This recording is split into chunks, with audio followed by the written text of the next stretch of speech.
नमस्कार दोस्तों, मैं हूं तेजस और आप देख रहे हैं चैनल टेक्नोसोविया। चलिए शुरू करते हैं।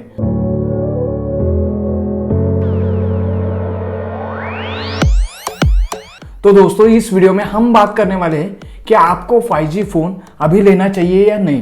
दोस्तों, बहुत से लोगों ने मुझे इस बारे में क्वेश्चन पूछा है कि अभी हमें 5G फोन लेना चाहिए या नहीं। तो इस वीडियो में हम जानेंगे कि एक्चुअली 5G फोन अभी लेना चाहिए या नहीं। तो दोस्तों, शुरू करते हैं हमारे पहले एस्पेक्ट से, जो कि रिक्वायरमेंट्स।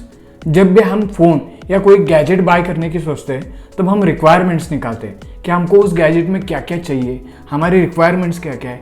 लेकिन अगर हम किसी भी फ़ोन के बारे में देखें तो हम देखते हैं कि कैमरा अच्छा हो, प्रोसेसर अच्छा हो और वैसे भी बहुत सारी चीज़ें जो हमें डेली यूज़ में चाहिए। तो उसी बिहाफ पे हमें ये देखना चाहिए कि हमें 5G फ़ोन अभी चाहिए या नहीं। लेकिन अभी अगर हम 5G फ़ोन बाय करने का सोचें तो आते 20,000 से लेकर 60, 70, 80,000 तक। तो उसी बारे में हमें सोचना चाहिए कि क्या 5G हमारी ज़रूरत अभी है। दूसरा एस्पेक्ट ये है कि 5G फ़ोन अभी किसे बाय करना चाहिए।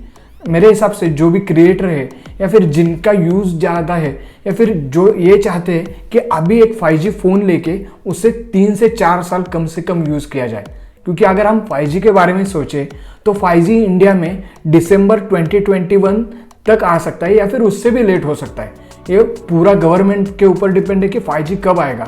और अगर हम स्टेबल 5G के बारे में सोचें तो मेरे हिसाब से कम 2 से 2.5 साल में हमें स्टेबल 5G देखने को मिल सकता है। तो अगर हम दूर की सोचें तो हमें अभी 5G फ़ोन लेना चाहिए कि नहीं, ये हमें डिसीजन करना थोड़ा सा टफ जा सकता है। और तीसरा एस्पेक्ट जो है हमारा वो वही है कि 5G इंडिया में कब तक आ सकता है। अगर हम बात करें 5G की तो इंडिया ने अभी भी 5G स्पेक्ट्रम खुले नहीं किए। हालांकि जियो ने अभी 5G की टेस्टिंग शुरू की थी। लेकिन अगर हम स्पेक्ट्रम के बारे में देखें तो हमारी गवर्नमेंट ये बोली है कि 2021 के मिड तक स्पेक्ट्रम शायद ओपन हो सकते हैं, लेकिन होंगे कि नहीं ये हमें पता नहीं। लेकिन अगर हम सोचे कि अगर ये स्पेक्ट्रम ओपन भी हो गए तो 5G इंडिया में आते आते दिसंबर 2021 तक हो जाएगा। और अगर हम चौथे एस्पेक्ट के बारे में सोचे जो कि है कॉस्ट, 5G की कॉस्ट, तो जब भी हम ट्रांसफॉर्मेशन में थे 3G to 4G के, तो उस ट्रांसफॉर्मेशन में हमें 6 महीने से लेकर 12 महीने तक वेट करना पड़ा था एक स्टेबल 4G का।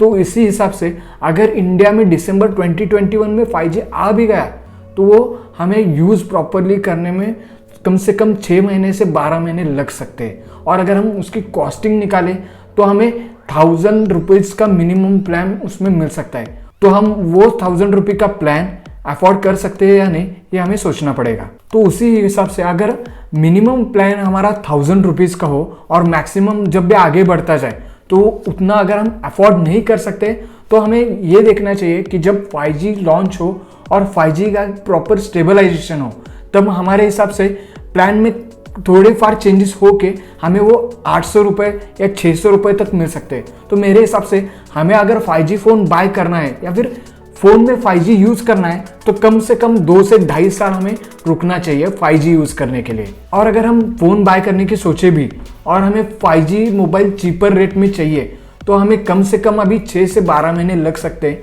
क्योंकि अगर हम देखें अभी तो 5G फ़ोन तो लॉन्च हो रहे हैं, लेकिन कम से कम जो 5G फ़ोन हमें मिलता है वो है मोटरोला का, जो हमें मिलता है 20,999 रुपीज़ में।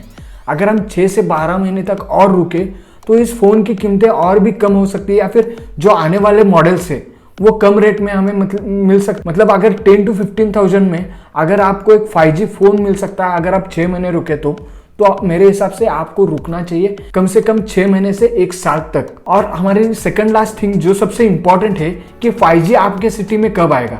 अब ये हम बता रहे हैं कि इंडिया में 5G शायद मिडल ऑफ 2021 या फिर दिसंबर 2021 तक लॉन्च हो जाएगा, लेकिन ये आपके सिटी तक कब पहुंचेगा। क्योंकि अगर हम सोचें तो 5G जब भी लॉन्च होगा तो वो मेट्रोपॉलिटन सिटीज़ जैसे कि मुंबई, दिल्ली, इन सारे सिटीज़ में पहले जाएगा। और फिर जो उसके नीचे सिटीज़ आते हैं जैसे कि है कोल्हापुर, सांगली, सातारा, पुणे और कोई और भी सिटीज़ जो कि है सेकंड टायर पे, और फिर वो विलेजेस में आगे जा सकता है। तो अगर हम उसके बारे में सोचें तो कम से कम 18 महीने से 24 महीने तक उसमें हमें टाइम लग सकता है। तो उसी के बारे में हमें सोच के ये डिसीजन लेना चाहिए कि 5G फ़ोन अभी बाय करना चाहिए या नहीं।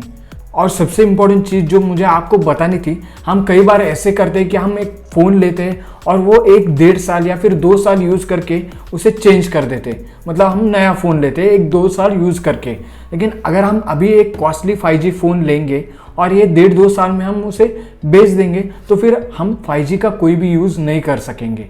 तो अगर आपको कॉस्टली फ़ोन लेना है, कॉस्टली 5G फ़ोन लेना है, तो फिर आप अभी उसे मत परचेस कीजिएगा सिर्फ 5G इस कंसेप्ट के लिए।